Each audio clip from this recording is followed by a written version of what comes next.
Bienvenue sur la chaîne Horizon Famille. Aujourd'hui, j'ai envie de te parler de motricité libre, d'autonomie, de confiance en soi, d'estime de soi de nos enfants. Parce que ces thèmes-là sont finalement très liés. Est-ce que tu as le sentiment que ton enfant a besoin de développer ces compétences-là, son estime de soi et son autonomie? Est-ce qu'il vit beaucoup de frustration quand il n'arrive pas, par exemple, à faire quelque chose? Hop, tout de suite, c'est une grosse crise de frustration. Et peut-être que toi, tu te demandes, est-ce que c'est normal? Est-ce qu'il y a quelque chose dans ton comportement qui induit ça chez lui? Qu'est-ce que tu pourrais faire pour essayer de développer son autonomie, pour qu'il fasse les choses de manière autonome et puis qu'il ait confiance en soi pour oser entreprendre certaines choses et plutôt que de toujours faire appel à toi, à tes services. Donc tu te demandes, oui, qu'est-ce que toi tu pourrais faire pour l'aider à développer ça? Et tu as raison, parce que c'est vrai que l'autonomie, la confiance en soi, ce sont des qualités qui sont absolument primordiales, qui sont essentielles et qui vont lui servir toute sa vie. Et il ne faut pas attendre trop tard avant de commencer à semer ces graines-là chez eux, parce qu'en fait, plus tu t'y prends tôt, plus ça va prendre de l'ampleur et plus ça va être naturel chez eux. Donc c'est très bien de commencer dès tout bébé, dès le plus jeune âge, à avoir les bons réflexes pour les aider à développer ces compétences-là que sont l'autonomie, la confiance en soi et l'estime de soi.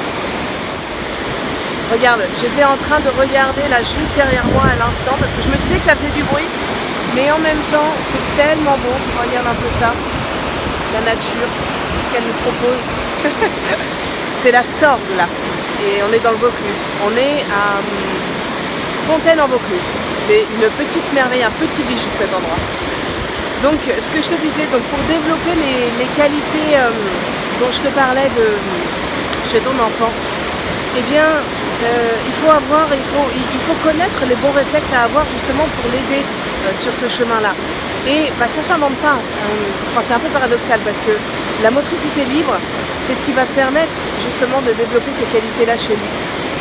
Et la motricité libre, en fait, c'est ce qu'il y a de plus naturel. C'est-à-dire que ton enfant, il est capable, il a les compétences en lui pour se développer sur le plan moteur de manière autonome. Donc ça effectivement, c'est quelque chose de complètement naturel et de spontané chez l'enfant. Sauf que beaucoup de parents, en France et dans plein d'autres pays, on a tendance à ignorer ça chez notre enfant et à venir entraver son développement moteur autonome. Et donc, on va l'aider à se développer sur le plan moteur plutôt que de le laisser faire. On va venir entraver, on va venir se rendre indispensable dans ce développement-là. Et donc, notre enfant va se sentir dépendant de nous et il va toujours nous solliciter. Je te donne un exemple pour la marche. Ça, c'est typique. Dès qu'on voit que notre enfant commence à vouloir faire ses premiers pas, on va le prendre, on va le tenir par les mains et puis on va l'aider à marcher, tu vois, on le prend par la main et on l'aide à avancer. Avec nos deux mains, généralement, nous on se casse le dos par la même occasion. Et en fait, notre enfant, il n'a pas besoin de ça. Alors, il ne va pas refuser notre aide, évidemment, parce qu'on le fait en plus de bon cœur. Évidemment, c'est fait en toute bienveillance. Mais notre enfant, il est capable de le faire tout seul. Et si on vient intervenir de manière inutile et lui proposer une aide inutile, eh bien on va se rendre indispensable. Et donc à chaque fois qu'il va vouloir essayer, eh bien, il va penser qu'il a besoin de nous. Il ne va pas se sentir capable de le faire tout seul. Alors qu'il en est capable. Mais c'est juste qu'on ne lui a pas mis cette confiance-là en lui. Donc il ne croit pas en lui en fait. Et donc à chaque fois, il va nous solliciter. Donc il ne développe pas son autonomie, il nous sollicite à chaque fois et il ne développe pas sa confiance en soi parce qu'il pense qu'il en est incapable tout seul. Alors bon, c'est ça pour la marche, et puis après c'est ça, alors avant c'est ça pour s'asseoir, c'est ça même pour ramper, pour marcher à quatre pattes, enfin, et puis plus tard pour tout, pour monter sur un rocher, il va toujours avoir le sentiment qu'il n'est pas capable de faire tout seul, même pour, faire un dessin, ça va s'appliquer à tout en fait. Donc la marche, là c'est dès qu'ils sont tout petits, ce sont juste les prémices annonciateurs de la suite qui va faire que notre enfant sera toujours dépendant de nous. Et c'est vraiment quelque chose qu'on veut éviter, évidemment. Donc la motricité libre, en fait, c'est ce qui va permettre à ton enfant de développer son autonomie et sa confiance en soi dès le plus jeune âge. C'est quoi exactement la motricité libre ?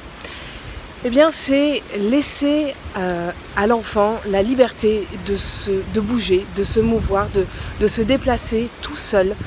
C'est lui faire confiance parce qu'il est capable de se développer sur le plan moteur en toute autonomie.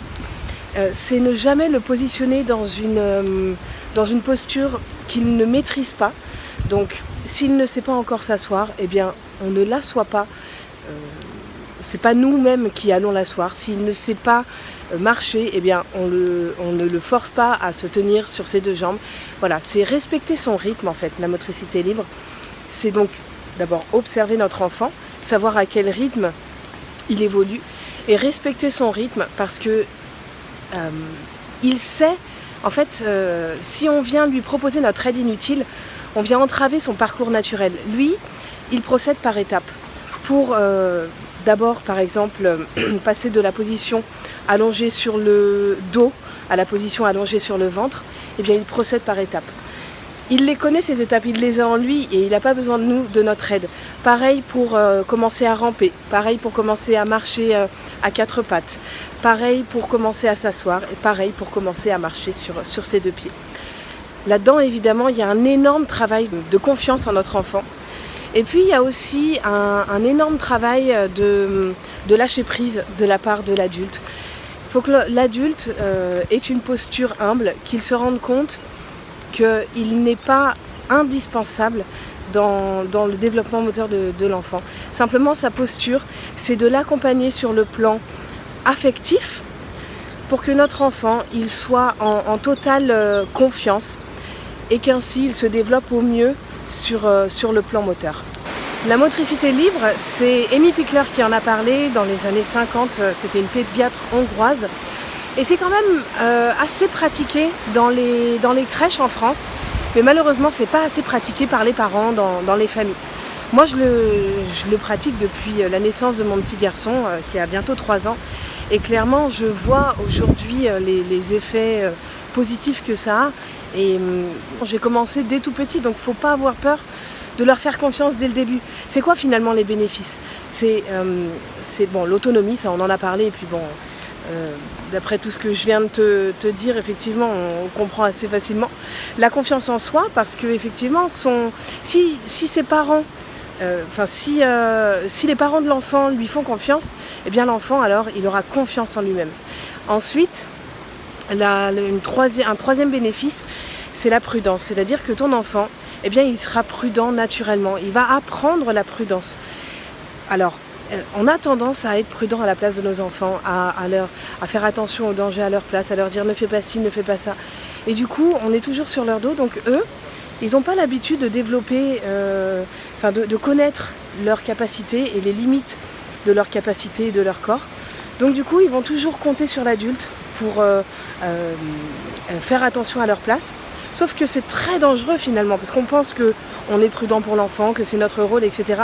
Sauf qu'en fait, le fait d'être prudent à sa place, eh bien le jour où l'adulte n'est plus là, eh bien lui, il n'a pas appris à être prudent pour lui-même. Et donc c'est là qu'intervient le vrai grand danger. Et c'est là qu'est le piège en fait. Donc vraiment la prudence.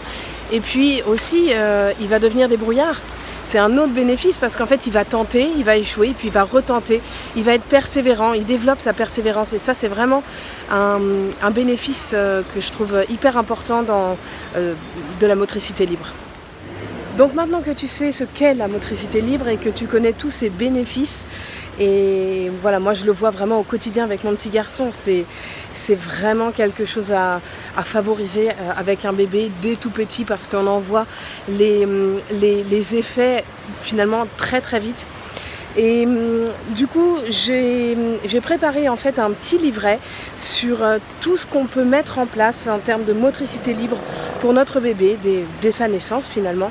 Tout ce qu'on peut faire, parce que je donnais l'exemple de la marche, mais ça s'applique même pour plein de choses du quotidien. Même la façon dont on va porter notre enfant va avoir un impact sur sa motricité, sur le développement de sa motricité. même l'environnement qu'on va préparer pour lui à la maison. Enfin voilà, il y a énormément de choses qui interviennent, et du coup j'ai préparé une sorte de, voilà, un petit livret sous format PDF que tu peux télécharger, et comme ça tu l'as avec toi, parce que finalement en vidéo ça vient, ça sort et tu oublies peut-être l'information. Donc au moins avec ce PDF, tu l'as, soit tu l'as imprimé, soit tu le gardes sur ton ordinateur, sur ton téléphone, et tu peux le consulter régulièrement pour être sûr que tu es sur les bons rails avec ton enfant. Donc tu peux cliquer au-dessus de la vidéo ou sous l'écran, c'est un petit livret gratuit, tu me renseignes ton prénom et ton email, et puis je te l'envoie tout de suite dans ta boîte mail, et il est à toi. Voilà, donc sur ce, je te souhaite une excellente journée, j'espère que ce petit guide te servira. N'hésite pas à me mettre des commentaires sous la vidéo pour me tenir informée. Et puis je te donne rendez-vous très très vite sur la chaîne Horizon Famille.